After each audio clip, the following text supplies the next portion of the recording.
মা বাবাকে সন্তুষ্ট না রাখতে পারলে কি হয় পরিণতি শুনুন। হযরত আনাস রাদিয়াল্লাহু তাআলা আনহুর জামানায় আলকামা নামক একজন যুবক ছিল। ওই যুবক দিনের খেদমত করত খুব বেশি পরিমাণে, নামাজ রোজা হজ যাকাত তাসবিহ তালিয়া এমনকি দান খয়রাত ও এত বেশি পরিমাণে করত যার কোনো সংখ্যা সীমা নাই। হঠাৎ একদিন ওই আলকামা অসুস্থ হয়ে পড়লেন।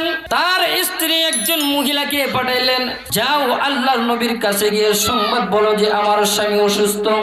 ওই মহিলাটা দৌড়ে আল্লাহর নবীর দরবারে গিয়ে হাজিরা হলেন। ইয়া রাসূলুল্লাহ, ইয়া হাবিবাল্লাহ, আলকামার তো এমন এমন অবস্থা, কথা বলতে পারে না, ভীষণ অসুস্থ শয্যায় হয়ে পড়েছে। এই সংবাদ শুনে নবী করিম মুহাম্মদুর রাসূলুল্লাহ সাল্লাল্লাহু আলাইহি ওয়াসাল্লাম হযরত বেলাল, হযরত আলী, হযরত সালমান ফারসি রাদিয়াল্লাহু তাআলা আনহুকে পাঠাইলেন। ও সাহাবায়ে কেরাম, দৌড়ে গিয়ে দেখো আমার আলকামার কি অবস্থা। তারা হযরত আলকামার বাড়িতে আয়েশা দেখলো আলকামার জানটা ভাই ওঠাগত। শত চেষ্টা করেও তার মুখ দিয়ে কালিমার তালকিন বের করতে পারে না। এই অবস্থা থেকে হযরত বেলালকে দৌড়ায় পাঠাইলেন, হে বেলাল, তুমি গিয়ে আল্লাহর হাবিবকে বলো আলকামার এমন এমন অবস্থা, শত চেষ্টা করেও কালিমার তালকিন দিতে পারি নাই। আরে যুবক ভাইরা, গভীর মনোযোগ দিয়ে শুনুন। এই সংবাদ দেওয়ার পর হযরতে আলী রাদিয়াল্লাহু তাআলা আনহু দৌড়াইয়া রাসূলের দরবারে আসলেন। ইয়া রাসূলুল্লাহ, ইয়া হাবিবাল্লাহ, ওগো আল্লাহর নবী, ওগো বিশ্ব নবী রাহমাতুল লিল আলামিন, আমরা শত চেষ্টা করার পরও আলকামার মুখ দিয়ে কালিমার তালকিন বের করতে পারি না। তার জবান বন্ধ হয়ে অসুস্থ শয্যায় পড়ে আছে। আল্লাহর নবী বলেন, হে বেলাল, ওই আলকামার দুনিয়ায় কে কে জীবিত আছেন? হযরত বেলাল বললেন, ইয়া রাসূলুল্লাহ, ইয়া হাবিবাল্লাহ, আলকামার স্ত্রী এবং মা ছাড়া আর দুনিয়াতে কেউ জীবিত নাই। তবে শুনেছি তার একটা বৃদ্ধ মা দুনিয়ায় এখনো জীবিত আছেন।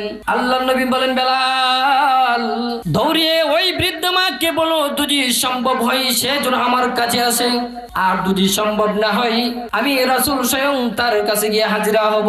হযরত বেলাল রাদিয়াল্লাহু তাআলা আনহু এই কথা শোনার পর দৌড়ে গেলেন, গিয়ে বললেন, হে বৃদ্ধ মা, আল্লাহর নবী বলেছে আপনার যদি সময় হয় আল্লাহর নবীর সাথে সাক্ষাতের ব্যবস্থা করতেন, আর যদি আপনার সময় না যেতে পারেন তাহলে আল্লাহর রাসূল আপনার সামনে এসে হাজিরা হবেন। এই কথা বলা মাত্রই মহিলাটা ফাল দিয়ে লাফ দিয়ে বলল, আমার জীবন আমার নবীর নামে উৎসর্গ হোক।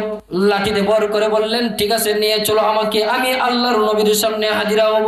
আল্লাহর নবীর সামনে এসে বলে, আসসালাতু ওয়াসসালামু আলাইকা ইয়া রাসূলুল্লাহ, ওগো আল্লাহর নবী, ওগো বিশ্ব নবী রাহমাতুল লিল আলামিন, আমি আপনার সামনে এসে হাজিরা হলাম।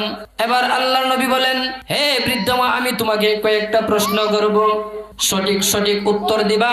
যদি তুমি সঠিক উত্তর না দিতে পারো তাহলে আমি ওহীর মাধ্যমে সঠিক খবর কিন্তু পেয়ে যাব। এবার বৃদ্ধ মা বলল, ঠিক আছে, বলেন ইয়া রাসূলুল্লাহ, কি জবাব দিতে হবে? এক নম্বর জবাব হলো, হযরত আলকামা লোকটা কেমন ছিল, তার সম্পর্কে তুমি কি জানো, আমাকে একটু বর্ণনা করে বলো। এবার বৃদ্ধা মা ডাক দিয়ে বলল, ইয়া রাসূলুল্লাহ, আলকামা আমার সন্তান, তাকে আমি পেটে ধরেছি, আলকামার সম্পর্কে আমি কি বলবো? আলকামা এত বেশি পরিমাণে আল্লাহর ইবাদত বন্দেগী করে যার কোনো সংখ্যা সীমা জানা নাই। কোন ধরনের নামাজ, তাহাজ্জুদ, আওয়াবিল চাস্ত কোনো ওয়াক্ত নামাজ বাদ দেয় না। দান খায়রাতের কথা বলবো কি, দান খায়রাতের কোনো সীমায় জানা নাই, এত বেশি পরিমাণে দান করে। এবার আল্লাহর রাসূল দ্বিতীয় নম্বর প্রশ্ন করেন, হে বৃদ্ধা মা, তাহলে এবার দ্বিতীয় নম্বর প্রশ্ন হলো তোমার সন্তানের সাথে তোমার সম্পর্কটা কেমন ছিল? এবার বৃদ্ধা মা চুপ করে বসে আসে, কোনো জবাব দেয় না। আল্লাহর নবী আবার বললেন, হে বৃদ্ধা মা, আমার দ্বিতীয় নম্বর প্রশ্নের জবাব দাও। এবার বৃদ্ধা মা ডাক দিয়ে বললেন, ইয়া রাসূলুল্লাহ, ইয়া হাবিবাল্লাহ, আমার সন্তানের সাথে তেমন আমার একটা সম্পর্ক ভালো ছিল না, কারণ আমার উপরে তার বউকে, তার স্ত্রীকে প্রাধান্য দিত। আমি যদি বলতাম, বাবারে আজকে আমার এই জিনিসটা প্রয়োজন, বাবারে কালকে আমার এই জিনিসটা প্রয়োজন, সে আমার ডাকে সাড়া দিত না। আমি যদি বলতাম, বাবা আজকে ওই দিক দিয়ে যায় না, আরো বেশি যাইতো, আমাকে প্রাধান্য না দিয়া তার স্ত্রীকে আমার উপর প্রাধান্য দিত। তারপর আল্লাহর রাসূল বলেন, হে বেলাল, হযরত আলী, তোমরা এক কাজ করো, লাকড়ি সংগ্রহ করো আর আগুনের সংগ্রহ করো, কারণ লাকড়ি আর আগুন দিয়ে হযরত আলকামাকে আমি পুড়ে ফেলবো। এবার বৃদ্ধ মহিলা গাবরে বলল, ইয়া রাসূলুল্লাহ, আমার সামনে আমার সন্তানকে দুজে আগুন দিয়ে পুড়িয়ে দেন, তাহলে আমি মা তা কেমন করে সহ্য করব? আল্লাহর নবী বলেন, হে মা, এতটুক যদি তুমি সহ্য করতে না পারো, তোমার সন্তান দুনিয়ার থেকে যেদিন বিদায় হয়ে যাবে, আল্লাহ পাকের কবরের আযাব তো কঠিন আযাব, ওই কবরে কিয়ামত পর্যন্ত তোমাকে তোমার সন্তানকে আগুন দিয়ে পুরানো হবে। আর যদি আমি এখন আগুন দিয়ে পুড়িয়ে দেই, তাহলে তোমার সন্তান পুরে চারকার হয়ে যাবে, হিসাব কিতাব পরে হবে।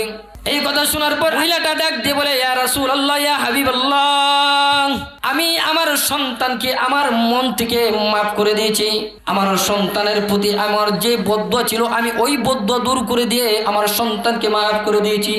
আল্লাহর নবী বলেন, হ্যাঁ বেলাল, এবার দৌড়ে গিয়ে দেখো আলকামার কি অবস্থা, কি করতেছে আলকামা। কারণ হতেও পারে বৃদ্ধা মহিলাটা আমার সাথে অভিনয় করতেছে, মন থেকে ক্ষমা নাও করতে পারে। এই কথা শুনে হযরত বেলাল রাদিয়াল্লাহু তাআলা আনহু দৌড়ে আসলেন। ঘরের ভিতরে প্রবেশ করার আগেই ঘরের বাহির থেকে শুনতে পাইতেছে আলকামা জোরে জোরে পড়তেছে, লা ইলাহা ইল্লাল্লাহু মুহাম্মাদুর রাসূলুল্লাহ। এই আওয়াজ শুনতে পেল। ঘরের ভিতরে ঢুকে বেলাল সবাইকে ঢুকে বলে দিলেন, যেই কারণে আলকামার জবান এতদিন বন্ধ ছিল, একমাত্র একটাই কারণ, কারণ তার মা তার প্রতি অসন্তুষ্ট ছিল, যার কারণে আল্লাহ পাক তার জবান বন্ধ করে দিয়েছিল। আমরা শত চেষ্টা করে তার মুখ দিয়ে কালিমার তালকিন বের করতে পারি নাই। এই কথা বলার সঙ্গে সঙ্গে আলকামা দুনিয়া থেকে বিদায় হয়ে গেলেন। আল্লাহর নবী নিজেই আলকামার জানাজা পড়ালেন। জানাজা শেষে সমস্ত সাহাবী ও আনসারগণকে ডেকে বললেন, ও আমার সাহাবী মুহাজিরগণ, তোমরা শুনে রাখো, তোমরাও যদি তোমাদের মা আত্মীয় তোমাদের স্ত্রীদেরকে প্রাধান্য দাও, আর যদি মা বাবার কথা না শোনো, তাহলে তোমরাও আলকামার মতন পরিণত হবে। আরে যুবক ভাইয়েরা, বর্তমান সমাজেও আমাদের শ্রেণীর কিছু যুবক ভাইয়েরা আছে যারা তাদের মাকে প্রাধান্য দেয় না, যারা তাদের মাদেরকে সম্মান করে না, মার চাইতে স্ত্রীকে প্রাধান্য বেশি দেয়। তাহলে মনে রাখো, তোমারও ওই আলকামার মতন পরিণত হতে হবে।